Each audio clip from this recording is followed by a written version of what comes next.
Mi nombre es Sebastián Guzmán Martínez y hoy voy a exponer mi proyecto final, el cual está basado en análisis financieros de dos empresas, una es mexicana y una es extranjera. Empezaré con la mexicana, la cual es Azur, y determinaré sus fortalezas. En el análisis vertical de balance, pasivos y capital, podemos decir que en el 2018 poco más de 4/5 partes de los pasivos fueron a largo plazo y el capital fue del 65%. En el 2019, los pasivos a largo plazo se representan por el 28%, los pasivos a corto plazo por el 5% y su capital se representa el 67%. En el 2021, los pasivos a largo plazo se representan por el 25%, los pasivos a corto plazo por el 6% y su capital conforma el 69%.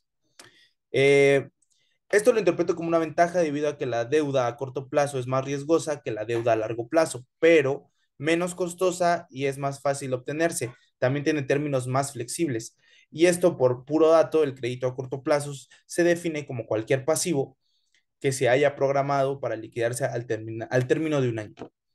Eh, en el análisis de razones financieras, quisiera empezar con el apartado Current Ratio de la empresa Azur, porque podemos decir que tiene la mayor capacidad para cubrir sus obligaciones a corto plazo con un puntaje de 3.25.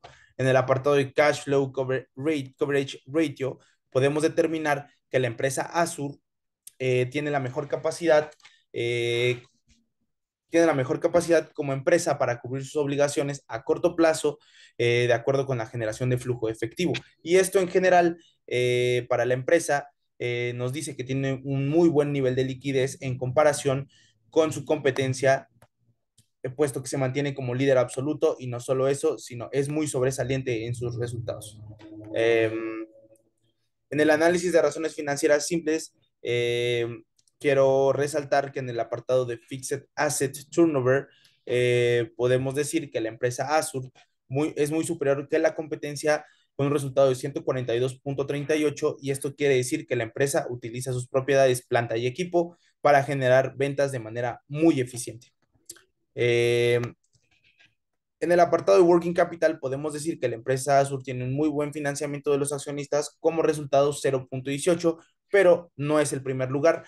El primer lugar lo ocupa la empresa SATS, con un resultado de 0.20. ¿Y por qué la estoy poniendo esto como ventaja? Bueno, pues porque al final de cuentas Azur tiene un muy buen financiamiento con los accionistas, y no mantiene el primer puesto en cuanto a sus competidores, pero siempre se mantiene dentro de los primeros, para ser exactos, en el segundo. Y esto quiere decir que tiene una buena administración de activos. En el análisis de razones financieras simples de rentabilidad, en el apartado de Gross Profit Margin, podemos decir que la empresa Azur encabeza la lista de resultados con 98.8% debido a la rentabilidad relativa de las ventas después de reducir su costo de ventas. Esto quiere decir que la empresa tiene, en pocas palabras, una buena salud operativa. Eh, También quiero resaltar en el apartado de Return of Assets, la empresa Azure encabeza la lista con un resultado de 14.6, muy por encima de la competencia debido a su utilidad neta respecto a las inversiones que tienen.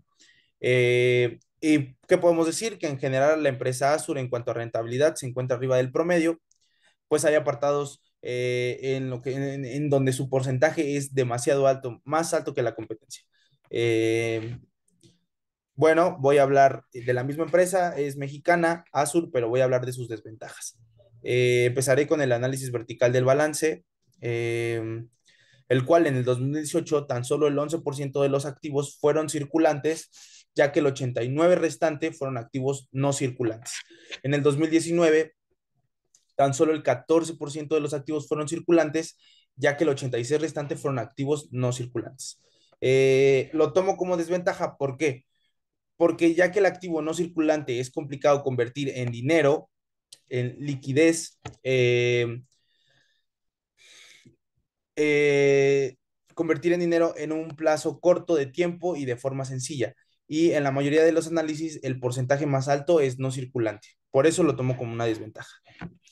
En el análisis de razones financieras, eh, en el apartado de Price EPS, podemos decir que la empresa Azur es la antepenúltima de sus competidores en 16.34 esto debido al número de veces que el inversionista está dispuesto a pagar para las utilidades de la empresa.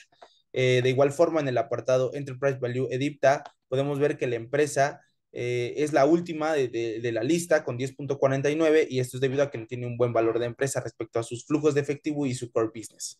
En general, la empresa Azur tendría que mejorar el pago de utilidades por parte de inversionistas y mejorar su flujo de efectivo, pues están por debajo del promedio. En el análisis DuPont, lo voy a hacer por 3 años de la empresa Azur. En esto quiero que visualicen en la tabla que en el año 2020 la empresa Azur en cuanto al rendimiento sobre el capital obtuvo 5.10% en cuanto al rendimiento sobre sus activos, que obtuvo 3.52%. En conclusión, su rendimiento sobre el capital disminuyó para el año 2020 y para el año 2021 volvió a incrementar, pero no lo suficiente para tener más rendimiento que el año 2019. Esto quiere decir que la tasa de rendimiento que tiene la empresa sobre el capital accional es inestable y por eso lo tomo como una desventaja. Ahora empezaré con mi empresa extranjera, la cual es P&G, y empezaré con sus ventajas. Eh, Empezaré con el análisis de razones financieras simples de apalancamiento.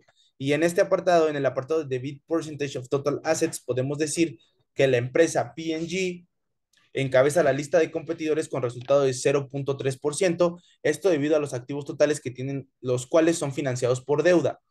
Y en general, pues puedo decir que la empresa P&G se mantiene como líder absoluto en sus competidores. Esto se interpreta como que la empresa tiene una alta capacidad sobre la deuda total de sus activos y sobre la deuda total de su capital. Eh, Después, otra ventaja es en el análisis de razones financieras simples de rentabilidad.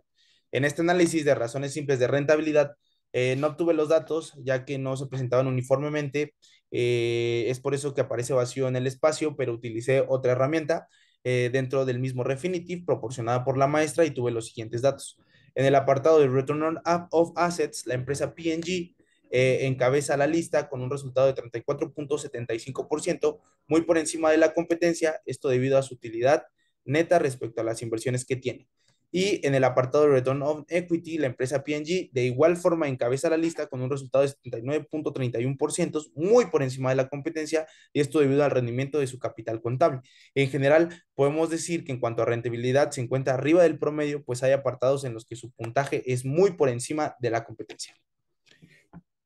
En este análisis de razones financieras, quiero resaltar el Price EPS, donde podemos decir que la empresa P&G es la que encabeza la lista de sus competidores de igual forma con 77.74. Esto debido al número de veces que el inversionista está dispuesto a pagar las utilidades de la empresa. De igual forma, en el apartado de Price Book Value, podemos decir que la empresa P&G encabeza la lista de competidores con 55.54 y esto debido a su generación de valor por parte de la empresa. En general, P&G es líder absoluto otra vez de la lista de competidores y tiene un buen manejo del pago de utilidades por parte de inversionistas y flujo de efectivo, por supuesto. Ahora entraré en la única desventaja que yo encontré en P&G, la cual es en el análisis de razones financieras de liquidez, el cual en el apartado de current ratio, la empresa P&G podemos decir que ocupa el sexto lugar en la comparativa contra sus competidores con 1.32, esto debido a la mala capacidad para cubrir sus obligaciones a corto plazo. En el apartado igual de Quick Ratio, la empresa ocupa el cuarto lugar en la comparativa con su competencia debido a su capacidad para cubrir sus obligaciones a corto plazo con sus activos más líquidos. Y en general, pues puedo decir que P&G tiene que mejorar su capacidad para cubrir sus obligaciones a corto plazo, así como también su capacidad para cubrir sus obligaciones a corto plazo en sus activos más líquidos. Y con esto concluyo que es ineficiente y que no está dentro de los primeros puestos en comparación a la competencia.